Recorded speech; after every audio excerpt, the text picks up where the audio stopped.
Hello everyone, मेरा नाम आसिफ शेख है और कैमरा टेक में आपका स्वागत है। तो आज मैं आपको A7M4 के कैमरास के जो कस्टमाइजेबल बटन्स है इनके बारे में बताऊंगा और मैं एक पूरा सीरीज़ बनाऊंगा, मतलब पार्ट 1 पार्ट 2 करके इस तरह से, जिसमें मैं पहले बटन्स जो ऊपर जो डायल बटन्स है और कस्टमाइजेबल बटन्स है इनके बारे में बताऊँगा।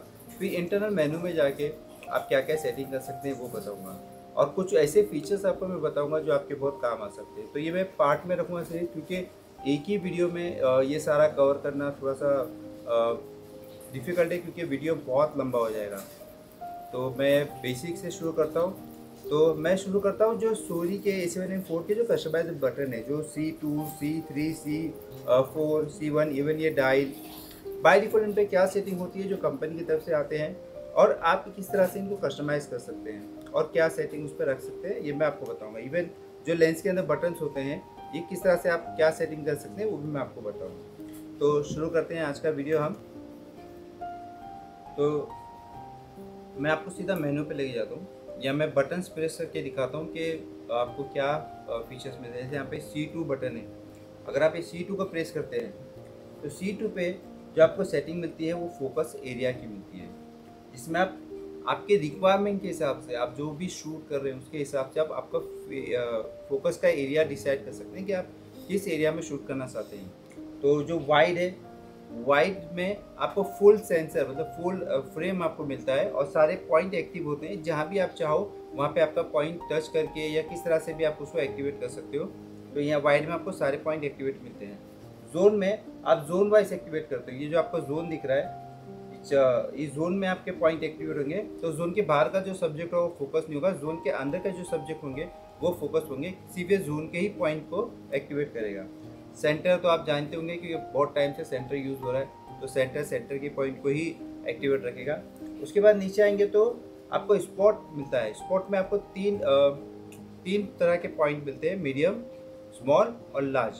तो मीडियम मतलब आपका जो सब्जेक्ट है जिसमें आप शूट कर रहे हैं वो किस तरह, क्या साइज़ में है, मीडियम साइज़ में, लार्ज है या स्मॉल है। और स्मॉल ज़्यादातर यूज़ होता है बर्ड फोटोग्राफी में, क्योंकि वो बहुत लॉन्ग होता है सब्जेक्ट। तो लॉन्ग सब्जेक्ट को शूट करने के लिए हम स्मॉल यूज़ करते हैं। जैसे फॉर एग्जाम्पल अगर मैं स्मॉल में आऊँगा तो ये देखिए पॉइंट मेरा वाइट जो ब्रैकेट बना है इसमें पॉइंट आप देख सकते हैं, ये स्मॉल है। अगर मैं इसको मीडियम करता हूँ तो मेरा पॉइंट का साइज़ थोड़ा सा बढ़ जाएगा, और मैं अगर इसको लार्ज करता हूँ तो मेरा पॉइंट का साइज़ और ज़्यादा बढ़ जाएगा। तो इस तरह से आप आपके पॉइंट का, ऑटो फोकस पॉइंट का साइज़ डिसाइड कर सकते हैं कि आपको क्या रखना है। उसके बाद आप नीचे आओगे तो आपको एक्सपांडेबल स्पॉट मिलेगा। एक्सपांडेबल स्पॉट में आप देखोगे सेंटर में आपको स्मॉल पॉइंट मिलेगा और लार्ज पॉइंट भी एक साथ मिलेगा। तो इसका मतलब ये होगा कि ये ऑटोमेटिक डिसाइड करेगा। अगर कैमरे को लग रहा है कि सब्जेक्ट स्मॉल है तो स्मॉल पॉइंट को एक्टिवेट करेगा, और उसको लग रहा है कि अगर सब्जेक्ट बड़ा है, बिग है, तो वो बिग पॉइंट को एक्टिवेट कर देगा। और लास्ट में आते हैं ट्रैकिंग। अभी ज़्यादातर क्या होता है ना, ट्रैकिंग 7M4 में आप देखोगे टच करके ही ट्रैकिंग ऑन हो जाता है। यहाँ पे जाके आप डिसाइड कर सकते हो कि आपको ट्रैकिंग किस ऑटो फोकस एरिया में करनी है। मतलब यहाँ पे आपको वाइड का भी ऑप्शन मिलता है, आप वाइड में भी ऑटो फोकस ट्रैकिंग कर सकते हैं, जोन में भी ऑटो फोकस ट्रैकिंग कर सकते हैं, सेंटर पॉइंट में भी ऑटो फोकस ट्रैकिंग कर सकते हैं, या particular small, large, medium point, ये 3 पॉइंट है, स्मॉल, मीडियम, लार्ज, इसके ऊपर भी ट्रैकिंग कर सकते हैं, और एक्सपांडल पे भी ट्रैकिंग कर सकते हैं। ये डिपेंड करता है आप किस तरह से ट्रैकिंग करना है। तो अगर आप ट्रैकिंग करना चाहते हैं, ट्रैकिंग इन द सेंस आप किसी सब्जेक्ट को, या जिससे आप वेडिंग शूट कर रहे हो और ग्रूम और ब्राइड को आप ट्रैकिंग करना चाहते हो, तो ट्रैकिंग अगर करना है तो मैं आपको सजेस्ट करूंगा कि ट्रैकिंग आप यहाँ पे आके करिए, जहाँ पे आपको ऑटो फोकस एरिया में ये ऑप्शन मिलता है ट्रैकिंग का। तो इसके अंदर आपका ट्रैकिंग जो होगा वो स्मूथली वर्क करेगा। आप नॉर्मली जो ये हमारा वाइड है पहला वाला ऑप्शन, इस पर भी आप रख के आप टच करके भी ट्रैकिंग कर सकते हो, बट मैं आपको सजेस्ट करूंगा कि अगर ट्रैकिंग का इसमें अलग से हमको ऑटो फोकस का ऑप्शन मिलता है, ट्रैकिंग का एरिया मिलता है, तो यहाँ पे जाके आप सिलेक्ट कर लीजिए कि आप क्या शूट करना चाहते हैं, तो आप वहाँ से उसको शूट कीजिए, उस तरह से ट्रैक कीजिए। जो भी पॉइंट आते हैं, जो भी ऑटो फोकस एरिया चाहते हैं, उस तरह से आप उसको शूट कीजिए। तो ये C2 पे था। C2 बटन मैंने प्रेस किया, ऑटो फोकस एरिया की सेटिंग आपको आ गई। C1 प्रेस करेंगे आप, C1 पे आपको वाइट बैलेंस की सेटिंग आ जाएगी, जहाँ पे आप वाइट बैलेंस जिस तरह भी चाहते हैं उस तरह से सेट कर सकते हैं। ऑटो वाइट बैलेंस ऑलरेडी है। उसके बाद आप चाहो तो यहाँ से अलग अलग वाइट बैलेंस के ऑप्शन है। कैल्विन का भी ऑप्शन आपको मिलता है, इसमें कैल्विन भी शूट कर सकते हैं और कस्टमाइज भी कर सकते हैं। वाइट बैलेंस को आपके हिसाब से कस्टमाइज भी कर सकते हैं, तो यहाँ से आप ये चीज़ यूज़ कर सकते हैं। C3 पे आपको ऑटो फोकस मोड मिलता है, जिसमें आप single auto focus, continue auto focus और ऑटोमेटिक ऑटो फोकस या मैनुअल ऑटो फोकस या DMF यूज़ कर सकते हैं। तो मैं इसका भी आपको बता देता हूँ। जैसे ये जो ऑटो फोकस एस है, मतलब इस एस मतलब सिंगल ऑटो फोकस, तो मतलब आप सिंगल क्लिक करना चाहते हो तो आप इसको यूज़ कर सकते हो। और ये जो है auto focus A automatic, automatic in the sense कि अगर आपका कैमरा सिंगल ऑटो फोकस में है तो आप इसको कैमरा ऑटोमेटिक उसको सिंगल ऑटो फोकस पे यूज़ करेगा। और जैसे आप इसको बर्स्ट मोड पे डाल देते हो कंटिन्यू शूटिंग पे, तो यहाँ पे ऑटोमेटिक ये कंटिन्यूस पे ले लेगा, तो ये ऑटो वर्क करेगा। मतलब आपको स्विच करने की जरूरत नहीं है कि आपको सिंगल शूट कर रहे हैं या कंटिन्यूस मल्टीपल शूट कर रहे हैं, कैमरा ऑटोमेटिक स्विच कर लेगा। और ये ऑटो फोकस सी, ऑटो फोकस कंटिन्यूस रहेगा। ये वीडियो फोटो दोनों के लिए अच्छा है। कंटिन्यू शूटिंग अगर आपको करनी है बर्स्ट मोड में तो यहाँ पे आपको बहुत काम आएगा। ये जो है ये डायरेक्ट मैनुअल फोकस है। इसमें क्या होता है, ये एक बहुत अच्छा है प्रोडक्ट शूट के लिए। अगर आप प्रोडक्ट शूट कर रहे हैं तो यहाँ पे आप देख सकते हैं 2 सोनी के मैंने लेंस रखे हुए हैं, lens cap, back cap, front cap, और मेरा वाइट बैलेंस एक्चुअली यहाँ पे आ गया तो मैं इसको ऑटो पे डाल देता हूँ। थोड़ा येलो ब्लू स्टोन आ गया था तो मैं इसको ऑटो पे डाल देता हूँ। अब आप देखिए यहाँ पे मैंने इसको फोकस कर लिया, ठीक है, ये मेरा सब्जेक्ट फोकस हो चुका है। और मीटिंग थोड़ी सी बढ़ा देता हूँ मैं आईसी के साथ ताकि थोड़ा सा आपको क्लियर दिखे। तो ये मेरा देखिए यहाँ पे फोकस हो चुका है। अब मुझे चाहिए, मैं ऑटो फोकस बटन होल्ड करके अगर फोकस को शिफ्ट करना चाहता हूँ तो मैं शिफ्ट कर सकता हूँ। मैंने अगर इसको यहाँ पे फोकस कर लिया, ठीक है, अब मैं चाहता हूँ कि शिफ्ट हो, तो मैं ऑटो फोकस को होल्ड किया हुआ है और मैं यहाँ से रिंग को रोटेट करूँगा तो ये देखिए जूम हो गया। तो मैं जहाँ पे भी चाहूँ वहाँ पे मैनुअल फोकस के थ्रू सब्जेक्ट को फोकस कर सकता हूँ, ठीक है। तो आप जैसे ज्वेलरी शूट कर रहे हैं, आप मॉडल है, मॉडल की ज्वेलरी शूट कर रहे हैं और आप चाहते हो कि आई को ट्रैक ना करे, कैमरा आके उसकी ज्वेलरी को फोकस करे, तो आप इस तरह से फोकस पॉइंट को शिफ्ट कर सकते हो, ठीक है। अब देखो यहाँ पे आपको अप डाउन लेफ्ट राइट का भी ऑप्शन मिलता है। जब आप होल्ड करके जूमिंग फोकस का रिंग घुमाएंगे तो देखिए आपको 4 डॉट मिलते हैं, टॉप, बॉटम, लेफ्ट और राइट। तो इससे आप आपके फ्रेम को शिफ्ट कर सकते हो कि आप कहाँ पे फोकस करना चाहते हो। मतलब आपको कैमरे को शिफ्ट करने की जरूरत नहीं है, आप फ्रेम को यहाँ से शिफ्ट कर सकते हैं। ये देखिए मेरा फोकस हो गया, ये मैंने यहाँ से देखिए, जब आप लेफ्ट राइट, मैं अभी लेफ्ट में लेके जा रहा हूँ, जब मेरा बैक वाला सोनी का जो लैंडस्केप है मैं उस पर फोकस कर रहा हूँ, यहाँ पे फोकस हो गया और मैंने इसको क्लिक कर दिया। अब मैं यहाँ पे देखिए मेरा ये ब्लर हो गया और बैक में फोकस हो गया। तो इस तरह से आप DMF यूज़ कर सकते हैं, डायरेक्ट मैनुअल फोकस, जो आपका प्रोडक्ट शूट के लिए बहुत काम आ सकता है। उसके बाद लास्ट में मैनुअल फोकस है, तो ये तो आपको पता ही होगा मैनुअल फोकस क्या काम आता है। टोटली आपका पूरा फोकस मैनुअली हो जाएगा। उसके बाद C4 का बटन है। C4 पे आपको टच ऑन ऑफ का ऑप्शन मिलता है। बाय डिफ़ॉल्ट जो ऑप्शन होता है टच ऑन ऑफ कर सकते हैं आप, touch on off by default, ठीक है। उसके बाद यहाँ पे आपको ऑटो फोकस ऑन मिलता है, बैक ऑटो फोकस बटन, तो ये बहुत काम आता है कंटिन्यू शूट के लिए। ऑटो फोकस एक्सपोजर लॉक, इसमें क्या होगा कि आप आपके एक्सपोजर को लॉक कर सकते हो। कैसा होता है, लाइट के हिसाब से आप जैसे ही आपके कैमरे को शिफ्ट करोगे, मतलब आप एक फ्रेम से दूसरे फ्रेम पे जाओगे तो आपका एक्सपोजर भी चेंज होता है। वो एक्सपोजर का अगर आप लॉक करना चाहते हो तो जैसे आप इसको होल्ड करोगे एक्सपोजर लॉक, देखो आपको स्टार का बटन आ जाएगा, स्टार, इसके मतलब आपका एक्सपोजर लॉक हो गया। अभी यहाँ पे मैं हूँ तो यहाँ पे देख सकते हैं आप कैमरा, मैंने एक्चुअली मैनुअल फोकस में डाल दिया, इसको ऑटो फोकस में डाल रहा हूँ। देखिए यहाँ पे मेरा एक्सपोजर प्लस माइनस 0.7 है। अगर मैं इसको होल्ड कर देता हूँ, सेम एक्सपोजर, यही वाला एक्सपोजर मुझे दूसरी जगह पे मिलेगा जहाँ पे मेरे को चाहिए। सेम एक्सपोजर जहाँ भी मैं रोटेट करूँगा, तो आपको चाहिए कि भाई ये सेम एक्सपोजर आप कोई दूसरी सिचुएशन में भी यूज़ करना चाहते हैं तो आप इस तरह से उसको यूज़ कर सकते हैं, ठीक है। ऊपर उसके बाद एक एक्सपोजर डायल आता है यहाँ पे टॉप में। ये एक्सपोजर डायल नॉर्मली आपका मैनुअल में काम नहीं करेगा। मतलब आपको कोई भी एक ऑप्शन, शटर, अपर्चर या आईएसओ, कोई भी एक ऑप्शन आपका ऑटो होना चाहिए, तब ये एक्सपोजर डायल आपका काम करेगा। अभी एम पर हूँ मैं, और एम पर अगर मैं आईएसओ को ऑटो पे डाल देता हूँ तो यहाँ पे मैं एक्सपोजर के ज़रिए अपने एक्सपोजर को चेंज कर सकता हूँ। एक्सपोजर मोडाइल के ज़रिए मैं अपने एक्सपोजर को चेंज कर सकता हूँ। तो ये एक्सपोजर डायल है। अब ये जितने बटन मैंने आपको बताए हैं ये आप कस्टमाइज़ कर सकते हैं। ये बाय डिफ़ॉल्ट एक ही सेटिंग आती है, जो बाय डिफ़ॉल्ट ये ऑप्शन आपको मिलता है कंपनी की तरफ से। अगर आप रीसेट करोगे तो ये सेम सेटिंग आपको दोबारा मिल जाएगी। उसके बाद लेंस के अंदर जो बटन है वो क्या काम आएगा, वो ऑलरेडी ना बाय डिफ़ॉल्ट जो होता है फोकस होल्ड का बटन होता है।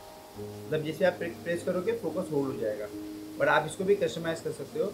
और आप देखोगे कुछ लेंस के अंदर 2 और कुछ लेंस के अंदर 3 बटन होते हैं, तो वो तीनों पे अलग अलग सेटिंग नहीं आएगी, तीनों पे एक ही सेटिंग आएगी। कोई भी एक सेटिंग जो आप सेट करना चाहते हैं इस तरह से, मतलब आप वर्टिकल कर रहे हो या हॉरिजॉन्टल कर रहे हो। अगर आप वर्टिकल हॉरिजॉन्टल कर रहे हो तो इस तरह से आप ये बटन यूज़ कर सकते हो, और वर्टिकल कर रहे हो तो ये बटन यूज़ कर सकते हो। तो सेम बटन, मतलब दोनों बटन पे आप सेम सेटिंग सेव करके रखें। और एक और है इसमें डायल। अगर आप यहाँ पे फ्रंट में देखो तो यहाँ पे डायल मिलता है।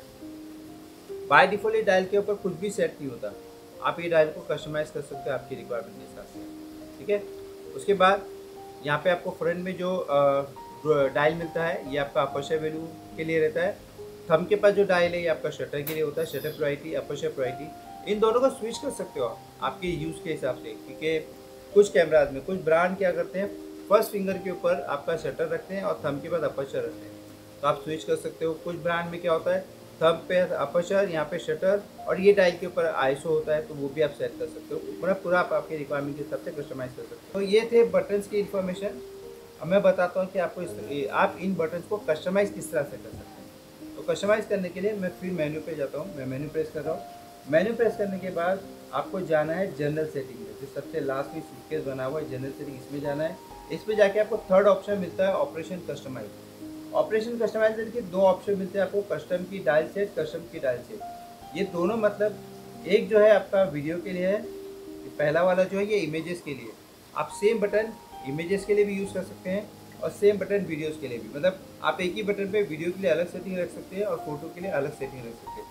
तो कस्टमाइज में फिलहाल फोटो में हूँ तो फोटो का मैं आपको अपडेट करता हूँ, सेम आप वीडियो का भी इसी तरह से कर सकते हैं। तो फोटो में मैंने कस्टम की पे ओपन किया। अब यहाँ से देखिए जो भी बटन्स पे मैं जाऊँगा वहाँ पे ऑरेंज कलर में आपको हाईलाइट हो जाएगा कि मैं किस बटन पे हूँ, देखिए, और 1 2 करके वहाँ पे ऑप्शन आते रहेगा।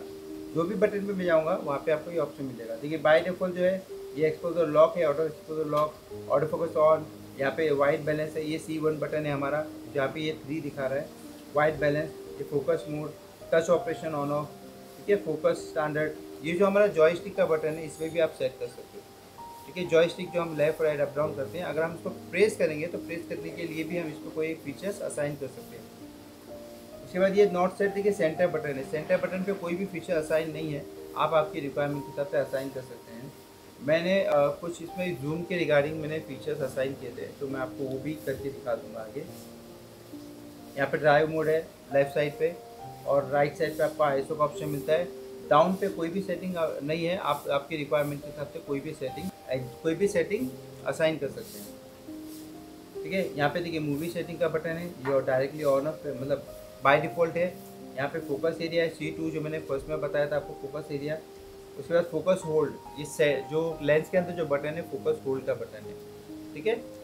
तो ये सारे बटन्स आप आपके रिक्वायरमेंट के हिसाब से कस्टमाइज कर सकते हैं। आप डाउन जाओगे तो आपको देखिए डायल के भी मिल जाएंगे, जो डायल है थंब का, अपर्चर डायल, शटर डायल और ये एक्सपोजर डायल, इन सारे डायल्स को आप कस्टमाइज कर सकते हो आपकी रिक्वायरमेंट के हिसाब से, ठीक है। ये देखिए अपर्चर डायल, AVTV, आप उसको जो भी सेटिंग चाहिए यहाँ से खाली अपर्चर, शटर, आईएसओ रखना चाहते हो तो आईएसओ आप सेट कर सकते हो। सेम उसी तरह से शटर वाले पे भी उसी तरह से आप एक्सपोजर वाले को भी डायल को सेट कर सकते हैं। और ये देखिए इस पर जो मैंने आपको बताया था थंब के पास जो डायल है, ये डायल पे बाय डिफ़ॉल्ट कोई भी सेटिंग नहीं होता है, तो आप आपकी रिक्वायरमेंट के हिसाब से ये डायल के ऊपर वो सेटिंग सेव कर सकते हो। तो ये बटन्स है। उसके बाद है ना यहाँ पे डायल है ऊपर टॉप में, तो 1 2 3 आप कस्टमाइज़ कर सकते हैं। यूज़र सेटिंग होती है ये, और ये क्यों दी जाती है, ये इसलिए दी जाती है कि जैसे आप एट ए टाइम 2 सिचुएशन पे काम कर रहे हैं, इंडोर और आउटडोर, दोनों का एक्सपोजर अलग होगा, इंडोर का एक्सपोजर अलग होगा, आउटडोर का एक्सपोजर अलग होगा, तो वो एक्सपोजर के हिसाब से आपको सेटिंग भी करनी होगी, इंडोर की सेटिंग और आउटडोर की सेटिंग, दोनों की सेटिंग अलग ही होगी, सेम नहीं होगी, ठीक है। तो क्या होगा, आप जैसे इंडोर आओगे तो आपको इंडोर में आके इंडोर का सेटिंग करना होगा, आप आउटडोर जाओगे तो आउटडोर में जाके आपको आउटडोर का सेटिंग करना होगा, तो इसमें क्या आपका टाइम जाएगा। तो आप क्या कर सकते हो, 1 पे इंडोर और 2 पे आउटडोर का सेटिंग सेव कर सकते हो। इस तरह से आप जैसे इंडोर कर रहे हो तो 1 रख दीजिए और आउटडोर कर रहे हो तो 2 रख दीजिए। उसके बाद एम तो आप ऑलमोस्ट मेरे ख्याल से सबको पता ही होगा, MSAP, बट मैं एक छोटा सा ब्रीफ कर देता हूँ। एम फुल मैनुअल है, जहाँ पे आपका कैमरा टोटली आपके कंट्रोल में होगा, जहाँ पे आपका शटर, अपर्चर, आईएसओ, ये आप आपके रिक्वायरमेंट के हिसाब से और लाइट कंडीशन के हिसाब से एडजस्ट कर सकते हैं। उसके बाद आता है S, shutter priority. Shutter priority basically आप नाम से समझ गए होंगे कि यहाँ पे आप शटर कंट्रोल कर सकते हैं, अपर्चर और आईएसओ कैमरा डिसाइड करेगा, बट उसके लिए आपको ISO को ऑटो मोड पे डालना होगा। ISO जो है आप मैनुअली भी सेट कर सकते हो ये मोड में, बट क्या होता है शटर जब हम मोस्टली यूज़ करते हैं वो हम कोई भी सब्जेक्ट या कोई भी सब्जेक्ट को फ्रीज करने के लिए करते हैं। फॉर एग्जांपल से वाइल्ड लाइफ हो गया या स्पोर्ट्स हो गया, वहाँ पे शटर ISO दोनों सेट करने का हमें टाइम नहीं मिलेगा, क्योंकि तब तक का मूवमेंट निकल जाएगा। तो वहाँ पे क्या हम ISO को ऑटो पे डाल सकते हैं, हम सिर्फ शटर को कंट्रोल कीजिए, हम शूट कर सकते हैं। तो वहाँ पे आपको शटर प्रायोरिटी काम आएगा। अपर्चर प्रायोरिटी आपको काम आएगा आपके सब्जेक्ट को। जैसे आप लैंडस्केप शूट कर रहे हैं तो नंबर ऑफ अपर्चर वैल्यू बढ़ा दीजिए ताकि आपको पूरा फ्रेम फोकस में मिल जाए। और पर्टिकुलर किसी सब्जेक्ट को शूट कर रहे हैं, पोर्ट्रेट शूट कर रहे हैं, तो नंबर ऑफ अपर्चर कम भी कर सकते हैं ताकि आपको बैकग्राउंड डीफोकस मिले। तो ये आपका अपर्चर वैल्यू है जहाँ पे आप अपर्चर डिसाइड कर सकते हैं। शटर और ISO कैमरा डिसाइड करेगा, बट ISO आपको ऑटो पे डालना होगा। इसी तरह से P एक प्रोग्राम है। प्रोग्राम मोड भी एक तरह का ऑटो मोड है, बट यहाँ पे आप ISO कंट्रोल कर सकते हो। और ये जो एक्सपोजर का डायल है, ये एक्सपोजर का जो डायल है इसका भी यूज़ कर सकते हो प्लस माइनस करने के लिए। ये क्या, उसके नीचे आप जब आओगे ना तो यहाँ पे एक स्विच मिलता है आपको। तो पहला आपको इमेज मिलता है, सेकंड वीडियो मिलता है और थर्ड SNQ मिलता है। तो इमेज से आप समझ गए फोटो के रिगार्डिंग है, और वीडियो में वीडियो के रिगार्डिंग। और SNQ जो है ये slow and quick, slow motion और क्विक मतलब टाइम स्लैप्स की वीडियो जो होती है वो आप क्रिएट कर सकते हो। उसके बाद यहाँ पे थंब पे आपको FN बटन मिलता है, फंक्शन बटन। ठीक है, ये बटन पे भी आप जैसे प्रेस करोगे दो विंडो ओपन होता है, वो विंडो को भी आप कस्टमाइज कर सकते हो आपकी रिक्वायरमेंट के हिसाब से। तो ये बटन्स है जिनकी इन्फॉर्मेशन आपको प्रोवाइड की है मैंने, और इनको किस तरह से कस्टमाइज करना है, इमेज वीडियो। ठीक है, SNQ क्या है इसके रिगार्डिंग हम बात करेंगे। 1 2 3 को आप किस तरह से कस्टमाइज कर सकते हैं ये मैं आपको नेक्स्ट वीडियो में बताऊँगा। तो उम्मीद है आपको ये वीडियो अच्छा लगा होगा। आज के लिए इतना ही। अगर मेरा वीडियो आपको पसंद आया होगा तो उसको लाइक ज़रूर कीजिएगा, शेयर कीजिएगा और सब्सक्राइब करना ना भूलिएगा।